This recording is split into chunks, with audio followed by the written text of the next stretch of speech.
നൊമ്പരപ്പെട്ടുകൊണ്ടുള്ള പുറപ്പാടാണ് സ്നേഹം. തൊട്ട് മുമ്പത്തെ പ്രഭാഷണത്തിൽ നമ്മൾ ഏദൻ തോട്ടത്തെക്കുറിച്ചും ആ ഏദൻ തോട്ടം ദൈവത്തിൻ്റെ ഹൃദയമാണെന്നും ആ തോട്ടത്തിലൂടെ ഒഴുകുന്ന 4 നദികൾ ദൈവസ്നേഹത്തിൻ്റെ 4 നീർച്ചാലുകളാണ് എന്നും കാണുകയുണ്ടായി. ഇപ്പോൾ ആ സ്നേഹത്തിൻ്റെ മറ്റൊരു ഭാവതലം നമുക്ക് സ്പർശിക്കാം. നമുക്കൊരു ചോദ്യം ചോദിക്കാം. ദൈവത്തെ കണ്ടിട്ടുണ്ടോ? ഇല്ല. ഉണ്ടെങ്കിൽ മറ്റൊരു ചോദ്യം, അതിന് ദൈവത്തെ നിങ്ങൾ സ്നേഹിക്കുന്നുണ്ടോ? ചോദ്യം നമുക്ക് തിരിച്ചിട്ടാൽ കുറച്ചുകൂടി എളുപ്പമായി. നിങ്ങൾ ദൈവത്തെ സ്നേഹിക്കുന്നുണ്ടോ? ഉണ്ട്. ചോദ്യം, ദൈവത്തെ നിങ്ങൾ കണ്ടിട്ടുണ്ടോ? കണ്ടിട്ടില്ലാത്ത ഒരാളെ എങ്ങനെ സ്നേഹിക്കും? അപ്പൊ ദൈവം സ്നേഹമാണ് എന്ന് പറഞ്ഞാൽ നമുക്ക് പ്രത്യക്ഷത്തിൽ സ്വീകരിക്കാൻ പറ്റുമെങ്കിലും അതിൻ്റെ ആഴത്തിലേക്ക് പോകുമ്പോൾ ചില പ്രയാസങ്ങളുണ്ട്. ദൈവത്തെ സ്നേഹിക്കുന്നു എന്ന് നമ്മൾ പറയുന്നു, എന്നാൽ ദൈവത്തെ കണ്ടിട്ടില്ല. ദൈവത്തെ കാണാതെ ദൈവത്തെ എങ്ങനെ സ്നേഹിക്കാനാകും? ഈ വിഷയങ്ങളെല്ലാം ചർച്ച ചെയ്യുന്ന ഒരു വേദപുസ്തക ഭാഗമുണ്ട്. യോഹന്നാന്റെ 1-ാമത്തെ ലേഖനം 4-ാമത്തെ അധ്യായമാണത്. നമുക്ക് ആ വേദപുസ്തക ഭാഗം വായിച്ചുകൊണ്ട് ഈ ദൈവസ്നേഹത്തെക്കുറിച്ചുള്ള, ദൈവസ്നേഹത്തിൻ്റെ ഒരു സവിശേഷ ഹൃദയാകാശത്തെക്കുറിച്ചുള്ള ഈ പ്രഭാഷണത്തിലേക്ക് പ്രവേശിക്കാം. പ്രിയപ്പെട്ടവരെ, നമുക്ക് പരസ്പരം സ്നേഹിക്കാം. എന്തെന്നാൽ സ്നേഹം ദൈവത്തിൽ നിന്നുള്ളതാണ്. സ്നേഹിക്കുന്ന ഏവനും ദൈവത്തിൽ നിന്ന് ജനിച്ചവനാണ്. അവൻ ദൈവത്തെ അറിയുകയും ചെയ്യുന്നു. സ്നേഹിക്കാത്തവൻ ദൈവത്തെ അറിഞ്ഞിട്ടില്ല, കാരണം ദൈവം സ്നേഹമാണ്. ഇനി ഞാൻ 12-ാമത്തെ വാക്യം മുതൽ വായിക്കുകയാണ്. ദൈവത്തെ ഒരുവനും ഒരിക്കലും കണ്ടിട്ടില്ല. എന്നാൽ നാം പരസ്പരം സ്നേഹിച്ചാൽ ദൈവം നമ്മിൽ വസിക്കും. അവിടുത്തെ സ്നേഹം നമ്മിൽ പൂർണ്ണമാവുകയും ചെയ്യും. ഇനി ഞാൻ 20-ാമത്തെ വാക്യം വായിക്കുകയാണ്. ഞാൻ ദൈവത്തെ സ്നേഹിക്കുന്നുവെന്ന് ആരെങ്കിലും പറയുകയും സ്വന്തം സഹോദരനെ ദ്വേഷിക്കുകയും ചെയ്താൽ അവൻ കള്ളം പറയുന്നു. കാരണം കാണപ്പെടുന്ന സഹോദരനെ സ്നേഹിക്കാത്തവന് കാണപ്പെടാത്ത ദൈവത്തെ സ്നേഹിക്കാൻ സാധിക്കുകയില്ല. നമുക്ക് ദൈവത്തെ സ്നേഹിക്കണം, കാരണം ദൈവം നമ്മെ സ്നേഹിക്കുന്നു. നമ്മൾ കണ്ട 4 നീർച്ചാലുകളിൽ ആദ്യത്തേത് സ്റ്റോർഗേ, ഗ്രീക്ക് ഭാഷയിൽ സ്റ്റോർഗേ, മാതാപിതാക്കൾക്ക് മക്കളോടുള്ള സ്നേഹവും മക്കൾക്ക് മാതാപിതാക്കളുടെ സ്നേഹവും. പക്ഷെ ദൈവത്തെ സ്നേഹിക്കുക എന്ന് പറഞ്ഞാൽ നമ്മൾ പ്രയാസം നേരിടുന്നു, കാരണം ദൈവത്തെ നമ്മൾ കണ്ടിട്ടില്ല. അതിന് പരിഹാരമായിട്ടാണ് ഈ വേദപുസ്തക സാക്ഷ്യം. ദൈവത്തെ സ്നേഹിക്കാനുള്ള മാർഗം എന്താണ്? ദൈവഛായയിൽ സൃഷ്ടിക്കപ്പെട്ട മനുഷ്യരെ സ്നേഹിക്കുക. ദൈവത്തിന്റെ ഛായയിലാണ് മനുഷ്യരെ സൃഷ്ടിക്കപ്പെട്ടിരിക്കുന്നത്. അപ്പൊ കാണപ്പെടുന്ന ദൈവങ്ങളെ എന്ന് പറയാം. കാണപ്പെടുന്ന ദൈവങ്ങളായ മനുഷ്യരെ സ്നേഹിക്കുന്നതിലൂടെയാണ് കാണപ്പെടാത്ത ദൈവത്തെ സ്നേഹിക്കാൻ കഴിയൂ. അപ്പൊ ദൈവത്തെ സ്നേഹിക്കാൻ വാസ്തവത്തിൽ ഒരു മാർഗമേയുള്ളൂ. കാണപ്പെടാത്ത ദൈവത്തെ സ്നേഹിക്കാൻ കാണപ്പെടുന്ന സഹോദരങ്ങളെ സ്നേഹിക്കണം. എന്നിട്ട് യോഹന്നാൻ ശ്ലീഹ ഒരു വാചകം കൂടി പറഞ്ഞു വെക്കുന്നുണ്ട്. കാണപ്പെടാത്ത ദൈവത്തെ സ്നേഹിക്കുന്നുവെന്ന് പറയുകയും, ഞാൻ പറയാ വീമ്പിളക്കുകയും എന്നാണ്. കാണപ്പെടാത്ത ദൈവത്തെ സ്നേഹിക്കുന്നുവെന്ന് വീമ്പിളക്കുകയും കാണപ്പെടുന്ന സഹോദരങ്ങളെ ദ്വേഷിക്കുകയും ചെയ്യുന്നവൻ നുണയനാണ്, കള്ളം പറയുന്നവനാണ്. യോഹന്നാന്റെ സുവിശേഷത്തിലെ 8:44 നാം ഇങ്ങനെ വായിക്കുന്നു, അവൻ നുണയനും നുണയുടെ പിതാവുമാണ്. ആരെക്കുറിച്ചാണ് ഈ പരാമർശം? പിശാചിനെ കുറിച്ച്. പിശാച് നുണയനും നുണയുടെ പിതാവുമാണ്. യോഹന്നാൻ ശ്ലീഹ അപ്പോൾ പിശാചിന് മറ്റൊരു നിർവചനം കൊടുക്കുകയാണ്. കാണപ്പെടാത്ത ദൈവത്തെ സ്നേഹിക്കുന്നെന്ന് പറയുകയും കാണപ്പെടുന്ന സഹോദരങ്ങളെ ദ്വേഷിക്കുകയും ചെയ്യുന്നവനാണ് നുണയൻ. നുണയൻ പിശാചിനുള്ള ഒരു പര്യായ പദമാണ്. പാര പിശാച്? വളരെ എളുപ്പത്തിൽ ഉത്തരം കിട്ടി. കാണപ്പെടാത്ത ദൈവത്തെ സ്നേഹിക്കുന്നെന്ന് പറയുകയും കാണപ്പെടുന്ന സഹോദരങ്ങളെ ദ്വേഷിക്കുകയും ചെയ്യുന്നവരാണ് പിശാച് അല്ലെങ്കിൽ നുണയൻ. അപ്പോൾ അടുത്ത ചോദ്യം, നമ്മൾ സ്നേഹിക്കുന്നില്ലേ? കാണപ്പെടുന്ന സഹോദരനെ സ്നേഹിക്കുന്നില്ലേ? ഉണ്ട്. പൂർണ്ണമായിട്ടുണ്ടോ? ഇല്ല. ചിലരെ സ്നേഹിക്കുന്നു, ചിലരെ സ്നേഹിക്കുന്നില്ല. എന്തുകൊണ്ടാണ് ചിലരെ സ്നേഹിക്കാൻ കഴിയുകയും ചിലരെ സ്നേഹിക്കാൻ കഴിയാതെ വരികയും ചെയ്തത്? അപ്പോൾ സ്നേഹത്തിന്റെ ചർച്ചയിൽ വരുന്ന മറ്റൊരു ഘടകമാണ്, ചിലരെ സ്നേഹിക്കണമെങ്കിൽ നാം അവരോട് ആദ്യം ക്ഷമിക്കേണ്ടതായി വരുന്നു. അപ്പോൾ ചോദ്യം പിന്നെയും, ഏതാണ് ആദ്യം വേണ്ടത്? സ്നേഹമാണോ ക്ഷമയാണോ? ഈ ചോദ്യത്തിന് ഉത്തരവും ബൈബിൾ തന്നെ നൽകുന്നുണ്ട്. ലൂക്കായുടെ സുവിശേഷത്തിലെ 7-ാമത്തെ അധ്യായം 36 മുതൽ 50 വരെയുള്ള വാക്യങ്ങളില് മനോഹരമായ ഒരു സംഭവവും ആ സംഭവത്തെ വ്യാഖ്യാനിക്കുന്ന ഒരു കഥയുമുണ്ട്. നമുക്ക് ആ വേദപുസ്തക ഭാഗം കൂടി ഒന്ന് കേൾക്കാം. അപ്പോഴാണ് നമ്മുടെ ചോദ്യത്തിന് കൃത്യമായ ഉത്തരം കിട്ടുക. ഏതാണ് ആദ്യം വേണ്ടത്? സ്നേഹമാണോ അതോ മാപ്പ് കൊടുക്കലാണോ, ക്ഷമിക്കലാണോ? ഫരിസയരിൽ ഒരുവൻ തന്നോടത്ത് ഭക്ഷണം കഴിക്കാൻ അവനെ ക്ഷണിച്ചു. യേശു അവന്റെ വീട്ടിൽ പ്രവേശിച്ച് ഭക്ഷണത്തിനിരുന്നു. അപ്പോൾ ആ പട്ടണത്തിലെ പാപിനിയായ ഒരുവൾ ഫരിസയന്റെ വീട്ടിൽ അവൻ ഭക്ഷണത്തിനിരിക്കുന്നു എന്നറിഞ്ഞ് ഒരു വെൺകൽഭരണി നിറയെ സുഗന്ധ തൈലവുമായി അവിടെ വന്നു. അവൾ അവന്റെ പിന്നിൽ പാദത്തിനരികെ കരഞ്ഞുകൊണ്ട് നിന്നു. കണ്ണീര് കൊണ്ട് അവൾ അവന്റെ പാദങ്ങൾ കഴുകുകയും തലമുടി കൊണ്ട് തുടയ്ക്കുകയും ചുംബിക്കുകയും സുഗന്ധ തൈലം പൂശുകയും ചെയ്തു. അവനെ ക്ഷണിച്ച ആ ഫരിസയൻ ഇത് കണ്ട് സ്വഗതമായി പറഞ്ഞു, ഇവൻ പ്രവാചകനായിരുന്നെങ്കിൽ തന്നെ സ്പർശിക്കുന്ന സ്ത്രീ ആരെന്നും ഏത് തരക്കാരിയെന്നും അറിയുമായിരുന്നു. ഇവൾ ഒരു പാപിനിയാണല്ലോ. യേശു അവനോട് പറഞ്ഞു, ശിമയോനെ, എനിക്ക് നിന്നോട് ഒരു കാര്യം പറയാനുണ്ട്. ഗുരു അരുളി ചെയ്താലും എന്ന് അവൻ പറഞ്ഞു. ഒരു ഉത്തമർണന് 2 കടക്കാരുണ്ടായിരുന്നു. ഒരുവൻ 500 മറ്റവൻ 50 ധനാറ കടപ്പെട്ടിരുന്നു. വീട്ടാൻ കഴിവില്ലാത്തത് കൊണ്ട് ഇരുവർക്കും അവൻ ഇളച്ചു കൊടുത്തു. ആ 2 പേരിൽ ആരാണ് അവനെ കൂടുതൽ സ്നേഹിക്കുക? ശിമയോൻ മറുപടി പറഞ്ഞു, ആർക്ക് അവൻ കൂടുതൽ ഇളവ് ചെയ്തോ അവനെന്ന് ഞാൻ വിചാരിക്കുന്നു. യേശു പറഞ്ഞു, നീ ശരിയായി തന്നെ വിധിച്ചു. അനന്തരം യേശു ആ സ്ത്രീയുടെ നേരെ തിരിഞ്ഞ് ശിമയോനോട് പറഞ്ഞു, നീ ഈ സ്ത്രീയെ കാണുന്നുണ്ടോ? ഞാൻ നിന്റെ വീട്ടിൽ വന്നു. കാല് കഴുകുവാൻ നീ എനിക്ക് വെള്ളം തന്നില്ല. എന്നാൽ ഇവൾ കണ്ണീര് കൊണ്ട് എൻ്റെ കാല് കഴുകുകയും തലമുടി കൊണ്ട് തുടയ്ക്കുകയും ചെയ്തു. നീ എനിക്ക് ചുംബനം തന്നില്ല. എന്നാൽ ഞാനിവിടെ പ്രവേശിച്ചത് മുതൽ എൻ്റെ പാദങ്ങൾ ചുംബിക്കുന്നതിൽ നിന്ന് ഇവൾ വിരമിച്ചിട്ടില്ല. നീ എൻ്റെ തലയിൽ തൈലം പൂശിയില്ല. ഇവളോ എൻ്റെ പാദങ്ങളിൽ സുഗന്ധ തൈലം പൂശിയിരിക്കുന്നു. അതിനാൽ ഞാൻ നിന്നോട് പറയുന്നു, ഇവളുടെ നിരവധിയായ പാപങ്ങൾ ക്ഷമിക്കപ്പെട്ടിരിക്കുന്നു.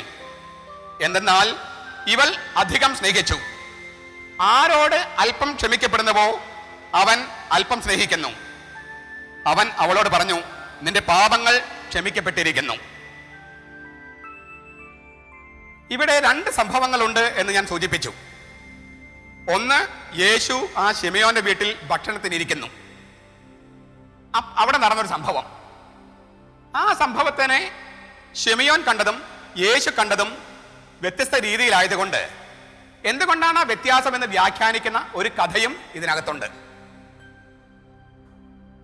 നമുക്ക് ആ സംഭവത്തിലൂടെ ഒന്നുകൂടി പോകാം. യേശു ആ വീട്ടിൽ ഇരിക്കുന്നുവെന്ന് അറിഞ്ഞപ്പോൾ പട്ടണത്തിലെ പട്ടണവേശിയായ ഒരു സ്ത്രീ, പാപിനിയായവള്, അവളുടെ പാപത്തെക്കുറിച്ച് ദുഃഖിച്ചുകൊണ്ട് യേശുവിന്റെ പാദത്തെങ്കിൽ അവര് പണ്ടൊക്കെ നിലത്താണ് ഇരുന്നത്.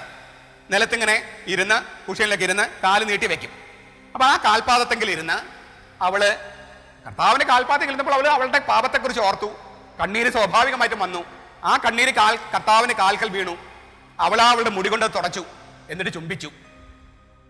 ഒരു വേശ്യ സ്ത്രീ കർത്താവിന്റെ കാലില് സ്പർശിക്കുകയും തലമുടി കൊണ്ട് തുടക്കുകയൊക്കെ ചെയ്തപ്പോൾ ശിമയോന് അത് കണ്ടപ്പോൾ ഒരു വല്ലാത്ത അസ്വസ്ഥത. ഒരു പ്രവാചകനായിരുന്നെങ്കിൽ ഇത്തരം വൃത്തികെട്ട ഒരു സ്ത്രീ തന്നെ സ്പർശിക്കാനായിട്ട് ഇവൻ അനുവദിക്കുമായിരുന്നോ? ഇവൻ പ്രവാചകൻ തന്നെയാണോ എന്നൊക്കെ ഈ ശിമയോന് സംശയം. കർത്താവിന് അദ്ദേഹത്തിന്റെ മനസ്സ് വായിക്കാൻ വലിയ പ്രയാസം ഉണ്ടായില്ല. നമുക്കുണ്ടാകുമെന്ന് തോന്നുന്നില്ല.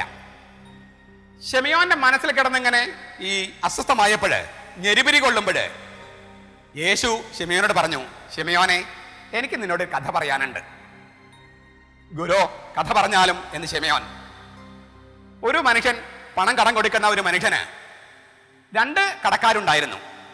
ഒരാൾ 500-ഉം ഒരാൾ 50 ധനാറ കടപ്പെട്ടിരുന്നു. ധനാറ എന്ന് പറഞ്ഞാൽ ഒരു ദിവസത്തെ കൂലിയാണ്. അപ്പോൾ ഒരാൾ 500 ദിവസത്തെ കൂലിക്ക് തുല്യമായ പണം ഈ മനുഷ്യന്റെ കയ്യിൽ നിന്ന് കടം വാങ്ങിയിട്ടുണ്ട്. വേറൊരാൾ 50 ദിവസത്തെ കൂലിക്ക് തുല്യമായ പണം. ഇവർക്ക് 2 പേർക്കും കടം വീട്ടാനായിട്ട് നിർവാഹമില്ലാതിരുന്നത് കൊണ്ട്, അവർ മാപ്പ് അപേക്ഷിച്ചത് കൊണ്ട് അവൻ 2 പേർക്കും ഇളച്ചു കൊടുത്തു. ക്യാൻസൽഡ് എന്നാണ് ഇംഗ്ലീഷിൽ. ഇനി ആ കടം തരണ്ട എന്ന് പറഞ്ഞ് അത് ഇളച്ചു കൊടുത്തു. ഇവരിൽ ആരാണ് ഈ കടം കൊടുത്ത മനുഷ്യനെ സ്നേഹിക്കുക, കൂടുതൽ സ്നേഹിക്കുക? ശിമയോൻ ശരിയായി തന്നെ പറഞ്ഞു, ആർക്ക് കൂടുതൽ ഇളച്ചു കിട്ടിയോ അവൻ എന്ന് ഞാൻ വിചാരിക്കുന്നു. കർത്താവ് പറഞ്ഞു, നീ ശരിയായി തന്നെ വിധിച്ചു. ആരോട് അല്പം ക്ഷമിക്കപ്പെടുന്നുവോ അവൻ അല്പം സ്നേഹിക്കുന്നു. ആരോട് അധികം ക്ഷമിക്കപ്പെടുന്നുവോ അവൻ അല്ലെങ്കിൽ അവൾ അധികം സ്നേഹിക്കുന്നു. ഏതാണ് ആദ്യം വന്നത്? ക്ഷമ. ക്ഷമിക്കപ്പെട്ടതിനാൽ സ്നേഹിക്കുന്നു എന്നാണ് കഥയില്. ക്ഷമിക്കപ്പെട്ടതിനാൽ സ്നേഹിക്കുന്നു. അപ്പൊ കഥയില് ആദ്യം വരുന്നത് മാപ്പ് കൊടുക്കലോ ക്ഷമിക്കലോ കടം റദ്ദ് ചെയ്യലോ ആണ്. ഇനി ആ കഥ പറഞ്ഞു കഴിഞ്ഞിട്ട് യേശുക്രിസ്തു ശിമയോനോട് ചോദിക്കുകയാണ്, നീ സ്ത്രീയെ കാണുന്നുണ്ടോ? കാണുന്നല്ലോ. അത് വളരെ പ്രധാനപ്പെട്ട ഒരു ചോദ്യമായിട്ട് എനിക്ക് തോന്നിയിരിക്കുന്നത്. അതുവരെയും ആ സ്ത്രീയെ ശിമയോൻ കണ്ടിട്ടില്ല. അവളുടെ പാപങ്ങളും വൃത്തികേടുകളുമാണ് ഈ ശിമയോൻ കാണുന്നത്. കർത്താവ് കണ്ടത് അവളുടെ സൗന്ദര്യവും അവളുടെ നന്മയും അവളിലുള്ള നന്മയൊക്കെയാണ്. ഇവൻ കണ്ടത്, ശിമയോൻ കണ്ടത് അവളുടെ പാപമാണ്. യേശു കണ്ടത് അവളുടെ നന്മയുടെ സൗന്ദര്യമാണ്. അതുകൊണ്ട് നീ സ്ത്രീയെ കാണുന്നോ അതോ അവളിലെ പാപം കാണുന്നോ? അപ്പോഴാണ് ശിമയോൻ വിചാരിക്കുന്നത്, ഞാൻ ഇതുവരെയും അവളെ കണ്ടില്ലല്ലോ, അവളെ കാണും, ആ വ്യക്തിയെ കാണും. നീ സ്ത്രീയെ കാണുന്നല്ലോ. യേശു അവളെ കണ്ടുള്ളൂ, അവളുടെ പാപമല്ല കണ്ടത്. എന്നിട്ട് അവളുടെ സ്നേഹത്തിന്റെ പ്രവർത്തികളെ കർത്താവ് വർണ്ണിക്കുകയാണ്. നീ എനിക്ക് ചുംബനം തന്നില്ല, കാലുകൾക്ക് വെള്ളം തന്നില്ല, നീ എനിക്ക് തൈലം തന്നില്ല, അവളിതെല്ലാം സമൃദ്ധിയായി തന്നിരിക്കുന്നു. അവൾ അധികം സ്നേഹിച്ചതിനാൽ അവളോട് അധികമായി ക്ഷമിക്കപ്പെട്ടിരിക്കുന്നു. ഞാൻ ആവർത്തിക്കുക, അവൾ അധികം സ്നേഹിച്ചതിനാൽ അവളോട് അധികമായി ക്ഷമിക്കപ്പെട്ടിരിക്കുന്നു. കഥയുടെ പ്രയോഗമാനത്തില് സ്നേഹമാണ് ആദ്യം വരുന്നത്, കഥയിലോ ക്ഷമയാണ് ആദ്യം വരുന്നത്. നമ്മുടെ ചോദ്യം എന്തായിരുന്നു? ആദ്യം സ്നേഹിക്കണോ അതോ ക്ഷമിക്കണോ? ഉത്തരം എന്താ? ഇപ്പോ ഓരോ സന്ദർഭം അനുസരിച്ചും വ്യത്യാസപ്പെട്ടിരിക്കും. അതോ കൃത്യമായിട്ട് ഉത്തരമല്ല. ഓരോ സന്ദർഭത്തിലും നമ്മൾ നിശ്ചയിക്കണം ആദ്യം സ്നേഹിക്കണോ ക്ഷമിക്കണോ എന്ന്. ഉദാഹരണം, മക്കൾ തെറ്റ് ചെയ്താൽ നമ്മൾ ക്ഷമിക്കുന്നു. കാരണം എന്താ? നമ്മൾ അവരെ സ്നേഹിക്കുന്നു. സ്നേഹിക്കുന്നതിനാൽ ക്ഷമിക്കുന്നു. അപ്പോ സ്നേഹമാണ് മുൻപ്. ചില മനുഷ്യരെ സ്നേഹിക്കാൻ നമുക്ക് കഴിയില്ല. അപ്പൊ നമ്മൾ ആദ്യം എന്ത് ചെയ്യണം? അവരോട് ആദ്യം ക്ഷമിക്കണം. ക്ഷമിച്ചാലേ സ്നേഹിക്കാനാകൂ. അപ്പൊ വീണ്ടും ഒരു സംശയം, എന്തുകൊണ്ടാണ് ചിലരോട് ക്ഷമിക്കാനും ചിലരോട് ക്ഷമിക്കാതിരിക്കാനും അങ്ങനെ ക്ഷമിക്കാൻ പറ്റാതെയും വരുന്നത്? ചിലരോട് ക്ഷമിക്കാൻ പറ്റുന്നു, മറ്റു ചിലരോട് ക്ഷമിക്കാൻ പറ്റുന്നില്ല. എന്തുകൊണ്ടാണ്? ഉത്തരം നോക്കുക. ചില മനുഷ്യർ അറിഞ്ഞുകൊണ്ട് മനഃപൂർവ്വം നമ്മെ ദ്രോഹിക്കുന്നു എന്ന് വിചാരിക്കുമ്പോൾ നമുക്ക് അവരോട് ക്ഷമിക്കാൻ കഴിയില്ല. അറിയാതെയാണ് ചെയ്തേ, അറിവില്ലായിരുന്നു എന്ന് വിചാരിച്ചാലോ അപ്പോൾ ക്ഷമിക്കാൻ പറ്റും. ഇപ്പൊ നമുക്ക് കർത്താവിന്റെ കുരിശിലെ പ്രാർത്ഥന മനസ്സിലാകും. കുരിശിൽ കിടന്നുകൊണ്ട് അവൻ പറഞ്ഞു, പിതാവേ അവരോട് ക്ഷമിക്കണമേ, അവർ എന്ത് ചെയ്യുന്നുവെന്ന് അവരറിയുന്നില്ല. പിതാവേ അവരോട് ക്ഷമിക്കണമേ, അവർ എന്താണ് ചെയ്യുന്നതെന്ന് അവരറിയുന്നില്ല. അവരെന്താണ് ചെയ്യണമെന്ന് അവർക്ക് അറിഞ്ഞുകൂടാ എന്ന് യേശുവിന് മനസ്സിലായപ്പോൾ അവർക്ക് വേണ്ടി പ്രാർത്ഥിക്കാനും അവരോട് ക്ഷമിക്കാനും കർത്താവിന് കഴിഞ്ഞു. ഇത് കർത്താവിന് മാത്രമല്ല, യേശുക്രിസ്തുവിന് അത് സാധിക്കും എന്ന് നമ്മൾ ചിലപ്പോൾ പറഞ്ഞ് തള്ളിക്കളയാറുണ്ട്. നടപടി ഗ്രന്ഥത്തില് 7-ാമത്തെ അധ്യായം 60-ാമത്തെ വാക്യത്തില് ഇതുപോലെയുള്ള ഒരു മരണത്തിന്റെ രംഗമുണ്ട്. എസ്തപ്പാനോസ് എന്ന് പറയുന്ന ആദ്യത്തെ രക്തസാക്ഷി, അവനെ മറ്റുള്ളവര് ചുറ്റും നിന്ന് കല്ലെറിഞ്ഞ് കൊല്ലുകയാണ്. ഓരോ കല്ല് വന്ന് വീഴുമ്പോഴും അവൻ മുട്ടുകുത്തി കൈകൾ ഉയർത്തി സ്വർഗത്തിലേക്ക് നോക്കി പറയാണ്, പിതാവേ, ഈ കുറ്റം അവരുടെ മേൽ നീ ചാർത്തരുതേ. അവരെന്താണ് ചെയ്യുന്നതെന്ന് അവരറിയുന്നില്ല. ഈ കുറ്റം അവരുടെ മേൽ നീ ചാർത്തരുത്, കാരണം അവരെന്ത് ചെയ്യുന്നുവെന്ന് അവരറിയുന്നില്ല. നമ്മൾ ചിലപ്പോ ഒക്കെ പറയാറുണ്ട്, ഓ മെത്രാനെല്ലാം അറിയാം, അപ്പനെല്ലാം അറിയാം, അല്ലെങ്കിൽ സുപ്പീരിയർക്ക് എല്ലാം അറിയാം, പിന്നെന്താ അറിയില്ല എന്ന് പറയണേ? ഇക്കാര്യം, അതായത് അവര് നമ്മളോട് ചെയ്യുന്ന ദ്രോഹത്തിന്റെ ഗൗരവം, ആ മുറിവന്റെ ആഴം സത്യത്തിൽ അവരറിയുന്നില്ല. ലോകത്തെ എല്ലാ അറിവും അവർക്കുണ്ടായിരിക്കാം, പക്ഷേ അവർ ചെയ്യുന്ന, നമ്മളോട് ചെയ്യുന്ന ദ്രോഹമാണെന്ന് നമ്മൾ കരുതണു. അവരത് ദ്രോഹമാണെന്ന് പോലും വിചാരിച്ചിട്ടില്ല. ഇനി ഉണ്ടെങ്കിൽ തന്നെ അതിന് ഇത്രമാത്രം ആഴമുണ്ടെന്നോ, അത് ഇത്രം ആഴത്തിൽ മുറിവേൽപ്പിക്കുന്നുവെന്നോ അവരറിയുന്നില്ല. വേട്ടക്കാരന് വേദന അറിയില്ല, ഇരയ്ക്ക് വേദന അറിയൂ. അതിനാൽ മറ്റുള്ളവര് നമ്മളോട് ദ്രോഹം ചെയ്യുന്നു എന്ന് കരുതുമ്പോൾ പോലും അത് അറിഞ്ഞുകൊണ്ടല്ല എന്ന് വിചാരിക്കുക മാത്രമല്ല, അതാണ് സത്യം. ഞാൻ വളരെ പണ്ട് വിതയ്ക്കപ്പെട്ട വചനത്തെ പറഞ്ഞൊരു കഥ ഇവിടെ പറയുന്നത് യുക്തമായിരിക്കുമെന്ന് എനിക്ക് തോന്നുകയാണ്. അതൊരു സംഭവിച്ച കഥയായിട്ടാണ് ഞാൻ മനസ്സിലാക്കണേ. അമേരിക്കയിലെ ഒരു പത്രമാണ് വാഷിംഗ്ടൺ പോസ്റ്റ്. അതിന്റെ ചീഫ് എഡിറ്റർ വലിയ ധനവാനായിരുന്നു. മക്കളൊക്കെ സ്വർണം കൊണ്ട് മൂടാൻ മാത്രം സ്വർണമുണ്ട് എന്ന് അദ്ദേഹം അഭിമാനം കൊണ്ടിരുന്നു. അത്രമാത്രം പണമുണ്ട്. പക്ഷേ കല്യാണം കഴിഞ്ഞ് വർഷങ്ങളായിട്ടും മക്കളുണ്ടായില്ല. അപ്പോൾ വലിയ സങ്കടമായി അദ്ദേഹത്തിന്. മക്കളില്ലാതെ വന്നപ്പോൾ വലിയ സങ്കടമായി. പത്രമാഫീസിൽ എത്ര നേരം ഇരിക്കും? കുറച്ചു നേരം ഭാര്യയുടെ കൂടെയൊക്കെ ഇരിക്കും.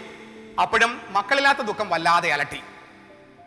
ആ ദുഃഖം മാറ്റാനായി അദ്ദേഹത്തിന്റെ വീടിന് മുമ്പിൽ ഒരു മനോഹരമായ പൂന്തോട്ടം വച്ച് പിടിപ്പിച്ചു. കിട്ടാവുന്ന എല്ലാതരം ചെടികളും അദ്ദേഹം കൊണ്ടുവന്ന് ഈ തോട്ടത്തിൽ വച്ച് പിടിപ്പിച്ചു. അദ്ദേഹത്തിന് തോട്ടം നോക്കാനായിട്ട് പരിചാരകന്മാരും സേവകന്മാരും ഒക്കെ ഉണ്ടായിരുന്നു. എങ്കിലും അദ്ദേഹം തന്നെ മിക്ക ചെടികളുടെ അടുത്തും മിക്ക പൂക്കളുടെ അടുത്തും അദ്ദേഹം തന്നെ എല്ലാ ദിവസവും ചെല്ലും. പൂക്കളെയൊക്കെ തലോടി മക്കളെ പോലെ സ്നേഹിച്ച്, അങ്ങനെ അദ്ദേഹവും ഈ പൂക്കളും ചെടികളും തമ്മിൽ ഒരു വല്ലാത്ത സൗഹൃദം ഉടലെടുത്തു. മക്കളില്ലാത്ത ദുഃഖം അദ്ദേഹം അങ്ങനെ മറക്കുകയാണ്. ഒരു ദിവസം പത്രമാഫീസിൽ നിന്നും കാറില് വീട്ടിലേക്ക് വരുമ്പോൾ അദ്ദേഹം കണ്ട കാഴ്ച, ഈ നല്ല പൂക്കളും ചെടികളുമുള്ള ആ പൂന്തോട്ടത്തില് ഒരു മനുഷ്യൻ നിന്ന് ഈ ചെടികളും പൂക്കളൊക്കെ ഇങ്ങനെ കാലുകൊണ്ട് ചവിട്ടി അരക്കുകയാണ്. അദ്ദേഹത്തിന് തോന്നി അദ്ദേഹത്തിന്റെ മക്കളെയാണ് കൊല്ലുന്നതെന്ന്. അദ്ദേഹം ഈ മനുഷ്യന് മുമ്പിലേക്ക് അങ്ങ് നേരെ ഡ്രൈവ് ചെയ്തു. സഡൻ ബ്രേക്ക് ഇട്ട് വണ്ടി നിർത്തി.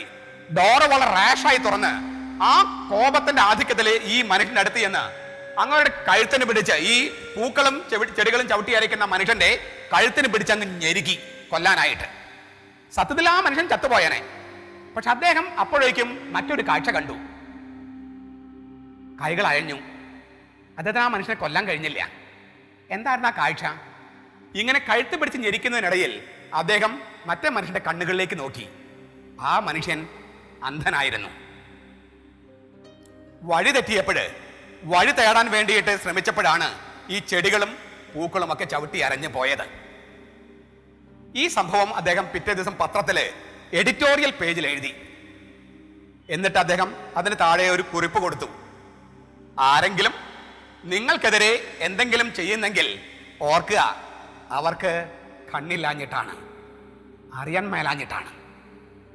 ഞാൻ ആവർത്തിക്കുക, ആരെങ്കിലും നിങ്ങൾക്കെതിരെ എന്തെങ്കിലും ചെയ്യുന്നെങ്കിൽ ഓർക്കുക, അവർക്ക് കണ്ണില്ലാഞ്ഞിട്ടാണ്, കാണാൻ മേലാഞ്ഞിട്ടാണ്, അറിവില്ലാഞ്ഞിട്ടാണ്.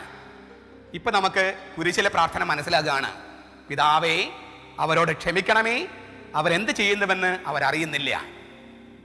എസ്തപ്പാനസിന്റെ പ്രാർത്ഥനയും നമുക്ക് മനസ്സിലാകുകയാണ്. ഈ കുറ്റം അവരുടെ മേൽ നീ ചാർത്തരുതേ, അവർ ചെയ്യുന്നത് എന്തെന്ന് അവരറിയുന്നില്ല.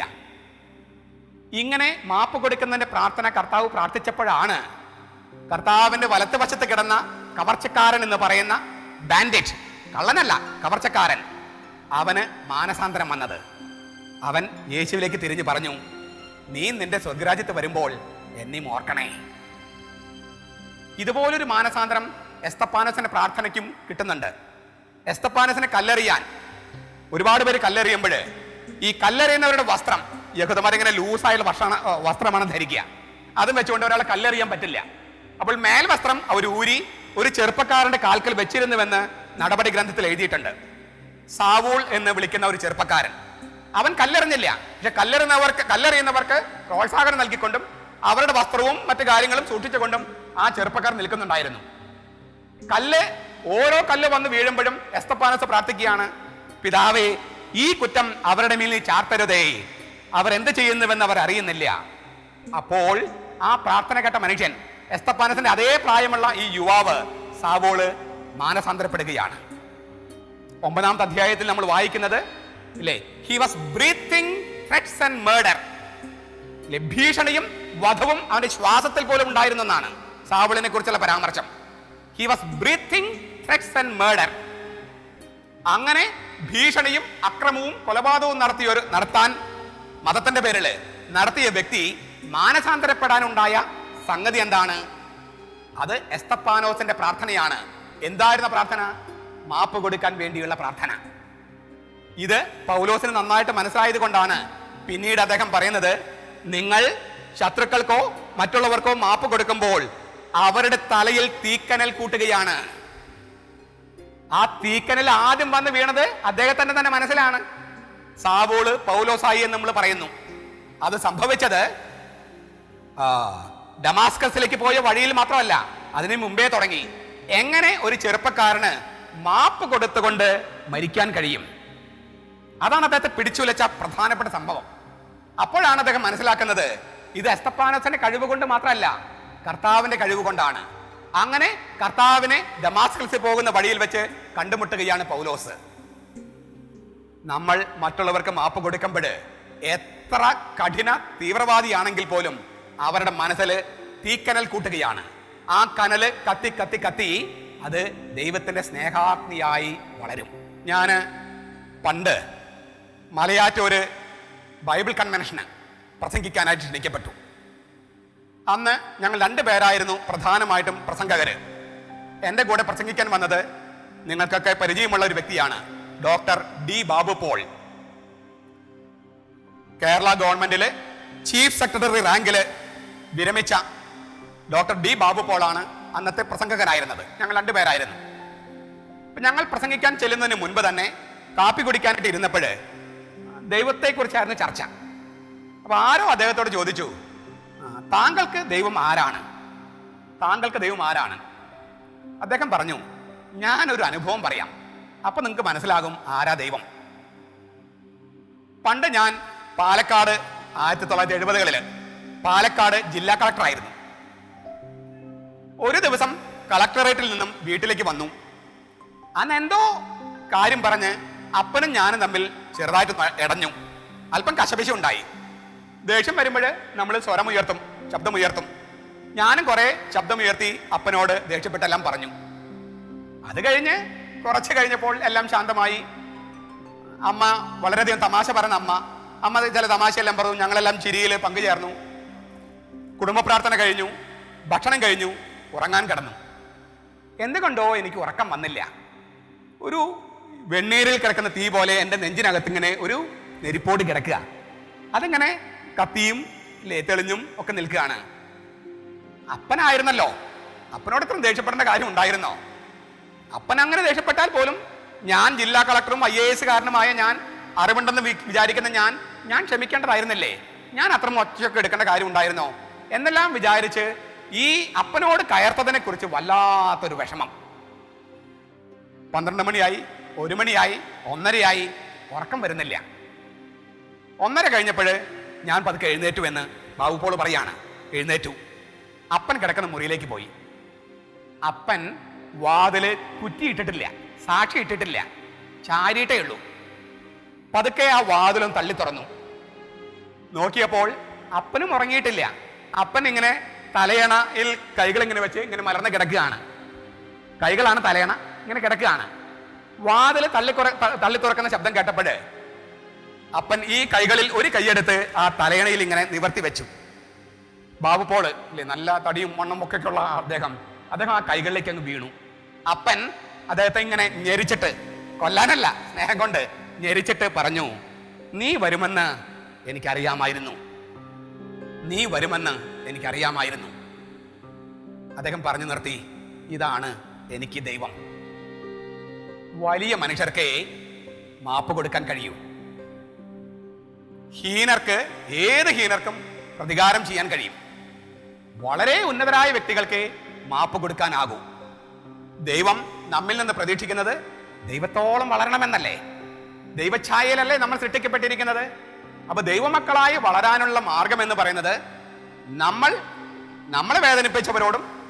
നമ്മളെ വേദനിപ്പിച്ചവരോടും അവരോട് മാപ്പ് കൊടുക്കുകയും ക്ഷമിക്കുകയും ചെയ്യുമ്പോഴാണ് വാസ്തവത്തിൽ സ്നേഹത്തിന്റെ ഈ നീർച്ചാലായി മാറുന്നത്. നൊമ്പരപ്പെട്ടുകൊണ്ടുള്ള പുറപ്പാടുകളാണ് സ്നേഹം. നമ്മുടെ ഈ തടവറ, സ്വാർത്ഥത്തിന്റെ തടവറ പൊളിച്ച് സ്നേഹം അവിടെ നിന്നും പുറത്ത് കടക്കേണ്ടതുണ്ട്. അത് മറ്റുള്ളവരിലേക്ക് ഒഴുകേണ്ടതുണ്ട്. സ്വാഭാവികമായും മറ്റൊരു ചോദ്യം കൂടി മുമ്പിൽ ഉണ്ടാകും. എത്ര പ്രാവശ്യം ക്ഷമിക്കണം? നമ്മൾ ചോദിക്കുന്ന അല്ലെങ്കിൽ പറയുന്ന ഒരു ന്യായമുണ്ടല്ലോ, ക്ഷമയ്ക്ക് ഒരു അതിരില്ലേ? എത്ര പ്രാവശ്യം ക്ഷമിക്കണം? ഈ ചോദ്യം നമ്മളല്ല ആദ്യം ചോദിച്ചത്. ആദ്യമായി ചോദിച്ചത് പത്രോസാണ്. പത്രോസ് യേശുവിനോട് ചോദിച്ചു, എത്ര പ്രാവശ്യം ക്ഷമിക്കണം? അതിന് യേശു കൊടുത്ത മറുപടിയും പത്രോസിന്റെ ചോദ്യവും ഇത് വേദപുസ്തകത്തിൽ നിന്ന് തന്നെ മനസ്സിലാക്കാൻ ശ്രമിക്കാം. മത്തായിയുടെ സുവിശേഷത്തിലെ 18-ാം അധ്യായം 21 മുതലുള്ള വാക്യങ്ങളിലാണ് പത്രോസിന്റെ ചോദ്യവും യേശുവിന്റെ ഉത്തരവും. അപ്പോൾ പത്രോസ് മുന്നോട്ട് വന്ന് അവനോട് ചോദിച്ചു, കർത്താവേ, എന്നോട് തെറ്റ് ചെയ്യുന്ന എൻ്റെ സഹോദരനോട് ഞാൻ എത്ര പ്രാവശ്യം ക്ഷമിക്കണം? 7 പ്രാവശ്യമോ? യേശു അരുളി ചെയ്തു, 7 എന്നല്ല 70 പ്രാവശ്യം എന്ന് ഞാൻ നിന്നോട് പറയുന്നു. പത്രോസ് ചോദിക്കുകയാണ് യേശുവിനോട്, എന്നോട് തെറ്റ് ചെയ്യുന്ന സഹോദരനോടോ സഹോദരിയോടോ ഞാൻ എത്ര പ്രാവശ്യം ക്ഷമിക്കണം? കർത്താവിന് ഉത്തരം കിട്ടാൻ പ്രയാസം ഉണ്ടാകുമോ എന്ന് കരുതിയിട്ടാകണം പത്രോസ് തന്നെ പറഞ്ഞു, 7 പ്രാവശ്യം മതിയോ? കർത്താവ് പറഞ്ഞു, 7 എന്നല്ല 70 പ്രാവശ്യം എന്ന് ഞാൻ നിന്നോട് പറയുന്നു. എന്തുകൊണ്ടാണ് 7 എന്ന് പത്രോസും 70 എന്ന് യേശുവും പറഞ്ഞത്?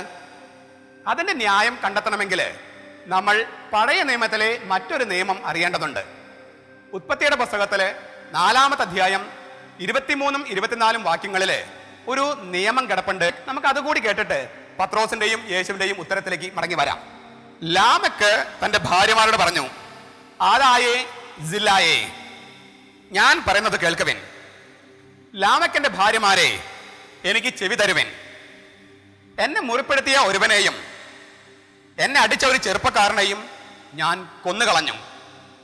കായേന്റെ പ്രതികാരം 7 ഇരട്ടിയെങ്കിൽ ലാമക്കിൻ്റെത് 77 ഇരട്ടിയായിരിക്കും. ലാമക്ക് എന്ന് പറയുന്ന വ്യക്തി ആബേലിനെ കൊന്ന കായേന്റെ സന്തതി പരമ്പരയിൽപ്പെട്ട വ്യക്തിയാണ്. കായേന്റെ പ്രതികാരത്തെക്കുറിച്ച് ബൈബിൾ എന്താ പറയുന്നത്? കായേനെ ആരെങ്കിലും കൊന്നാൽ ഞാൻ 7 ഇരട്ടിയായി പ്രതികാരം ചെയ്യുമെന്നാണ്. അപ്പൊ കായേന്റെ പ്രതികാരത്തെ അറിയപ്പെടുന്നത് 7ന്റെ പ്രതികാരം എന്നാണ്. A retaliation of 7 times. പ്രതികാരത്തിന്റെ നിയമമാണത്. മാപ്പ് കൊടുക്കുന്നതിന്റെ നിയമമല്ല, പ്രതികാരത്തിന്റെ നിയമം. കായേന്റെ പ്രതികാരം എന്ന് പറയുന്നത് 7 പ്രാവശ്യം 7 ഇരട്ടിയായി പ്രതികാരം ചെയ്യുന്ന നിയമമാണ്. ലാമക്കിന്റെ ഭാര്യമാരുടെ പേരാണ് ആദായും സില്ലായും. ഇപ്പൊ ലാമക്ക് പറയാണ്, ഭാര്യമാരെ, എന്റെ ഭാര്യമാരെ, ലാമക്കിന്റെ ഭാര്യമാരെ, ആദായേ സില്ലായേ, ഞാൻ പറഞ്ഞു കേട്ടേൻ. എന്നെ മുറിപ്പെടുത്തിയ ചെറുപ്പക്കാരനെയും എന്നെ അടിച്ച മറ്റൊരുവനെയും ഞാൻ കൊന്നുകളഞ്ഞു. പഴയ നിയമത്തിലെ നിയമം എന്താണ്? പല്ലിന് പകരം പല്ല്, കണ്ണിന് പകരം കണ്ണ്. അത്രയാണ് നിയമം ശരിക്ക്. നിങ്ങൾ എൻ്റെ ഒരു കണ്ണ് കുത്തിപ്പൊട്ടിച്ചാൽ നിങ്ങളുടെ ഒരു കണ്ണ് എനിക്ക് കുത്തിപ്പൊട്ടിക്കാമെന്നാണ്. നിങ്ങൾ എൻ്റെ ഒരു പല്ല് തല്ലിക്കൊഴിച്ചാൽ നിങ്ങളുടെ ഒരു പല്ല് തല്ലിക്കൊഴിക്കാമെന്നാണ്. എൻ്റെ ഒരു പല്ല് പോയതിന് നിങ്ങളുടെ 10 പല്ല് എടുക്കുന്നത് ശരിയാണോ? എൻ്റെ ഒരു കണ്ണ് കുത്തിപ്പൊട്ടിച്ചതിന് നിങ്ങളുടെയും നിങ്ങളുടെ കുടുംബത്തിലെയും 10 പേരുടെ കണ്ണ് കുത്തിപ്പൊട്ടിക്കുന്നത് ശരിയാണോ? അപ്പോൾ അതിനൊക്കെ അങ്ങനത്തെ നിയമം നിലനിന്ന കാലത്ത് മോശ പറയാണ്, പല്ലിന് പകരം പല്ല്, കണ്ണിന് പകരം കണ്ണ്. പക്ഷെ ലാമക്ക് എന്താ ചെയ്തത്? അടിച്ചവനെ തിരിച്ചടിക്കുകയല്ല ചെയ്തത്, അവന് കൊന്നുകളഞ്ഞു. മുറിപ്പെടുത്തവനെ മുറിപ്പെടുത്തുകയല്ല ചെയ്തത്, കൊന്നുകളഞ്ഞു. എന്നിട്ട് ന്യായം പറയാണ്, എന്താണ്? കായേന്റെ പ്രതികാരം 7 ഇരട്ടിയെങ്കിൽ ലാമക്കിൻ്റെത് 77 ഇരട്ടിയായിരിക്കും. അപ്പം 7ന്റെ പ്രതികാരവും 7 പ്രതികാരവും പത്രോസിന് പരിചയമുണ്ട്. പത്രോസിന് അറിയാം പ്രതികാരത്തിന്റെ നിയമം യേശു അനുവദിക്കില്ല. അതിനാൽ പ്രതികാരത്തിന്റെ നിയമത്തെ പത്രോസ് മാപ്പ് കൊടുക്കുന്നതിന്റെ നിയമമാക്കി രൂപാന്തരപ്പെടുത്തുകയാണ്. കായേന്റെ പ്രതികാര നിയമം എടുത്ത് പത്രോസ് അതിനെ മാപ്പ് കൊടുക്കുന്നതിന്റെ നിയമമായി രൂപാന്തരപ്പെടുത്തിയിട്ട് ചോദിക്കുകയാണ്, പ്രതികാരം ചെയ്യേണ്ട കാര്യമില്ല, മാപ്പ് കൊടുക്കുക തന്നെയാണ് വേണ്ടത്. കായേന്റെ നിയമത്തെ ഞാൻ തിരിച്ചിടുകയാണ്, മാപ്പ് കൊടുക്കുന്നതിന്റെ ക്ഷമിക്കുന്നതിന്റെ നിയമമായി രൂപാന്തരപ്പെടുത്തുകയാണ്. എന്നിട്ട് ചോദിക്കുകയാണ്, കായേന്റെ 7 ഇരട്ടി പ്രതികാരത്തിന് പകരം ഞാൻ 7 പ്രാവശ്യം ക്ഷമിച്ചാൽ മതിയോ? ഇപ്പോൾ പത്രോസിന്റെ ചോദ്യത്തിന്റെ അർത്ഥം നമുക്ക് മനസ്സിലായി. 7 ഇരട്ടി പ്രതികാരത്തിന് പകരമായി 7 ഇരട്ടിയായി 7 പ്രാവശ്യം ഞാൻ ക്ഷമിച്ചാൽ മതിയോ? പ്രതികാരം ഞാൻ ചെയ്യാൻ ഉദ്ദേശിക്കുന്നില്ല, ക്ഷമിക്കാൻ തന്നെയാണ്. പക്ഷെ എത്ര പ്രാവശ്യം? 7 പ്രാവശ്യം മതിയോ? യേശു മറുപടിയായിട്ട് പറഞ്ഞെന്താണ്? ലാമക്കന്റെ പ്രതികാരം എടുത്ത് അത് 770 പ്രാവശ്യമാണ്, 490 പ്രാവശ്യം എന്നല്ല അതിന്റെ അർത്ഥം. അനന്തമായ പ്രതികാരം, പരിധികളില്ലാത്ത പ്രതികാരം. ആ പ്രതികാരത്തിന്റെ നിയമം എടുത്ത് അതിനെ മാപ്പ് കൊടുക്കുന്നതിന്റെ നിയമമായി രൂപാന്തരപ്പെടുത്തിയിട്ട് കർത്താവ് പറയുകയാണ്, ഞാൻ നിന്നോട് പറയുന്നു 7 എന്നല്ല 770 പ്രാവശ്യം അനന്തമായി പരിധികളില്ലാതെ മാപ്പ് കൊടുക്കുക. യേശുക്രിസ്തുവിന്റെ മറുപടി കേട്ടപ്പോൾ പത്രോസിന് അതങ്ങ് ബോധ്യമായില്ല. 7 എന്നല്ല 770 പ്രാവശ്യം എന്ന് കർത്താവ് പറഞ്ഞപ്പോൾ എന്താണ് അതിൻ്റെ അർത്ഥമെന്ന് വ്യക്തതയില്ലാത്തതിനാൽ കർത്താവ് എന്ത് ചെയ്തു? ഒരു കഥ പറഞ്ഞു. അത് ഏഷ്യക്കാരുടെ രീതിയാണ്. വളരെ വലിയ സത്യങ്ങൾ ഒരു കഥയിലൂടെ അവതരിപ്പിക്കുക. കർത്താവ് പറഞ്ഞ കഥ ഇതായിരുന്നു. ഒരു രാജാവിനോട് ഒരു നാട്ടുരാജാവ് 10,000 താലന്ത് കടപ്പെട്ടിരുന്നു. ഒരു വൈസ്രോയി രാജാവിന് കൊടുക്കാനുണ്ടായിരുന്ന തുക 10,000 താലന്ത്. ഒരു താലന്ത് എന്ന് പറയുന്നത് 1,86,000 സ്വർണ്ണ നാണയമാണ്. ഇവിടെ ഒന്ന് നോക്കൂ, 1,86,000 സ്വർണ്ണ നാണയമാണ് ഒരു താലന്ത് ഇൻറ്റു 10,000.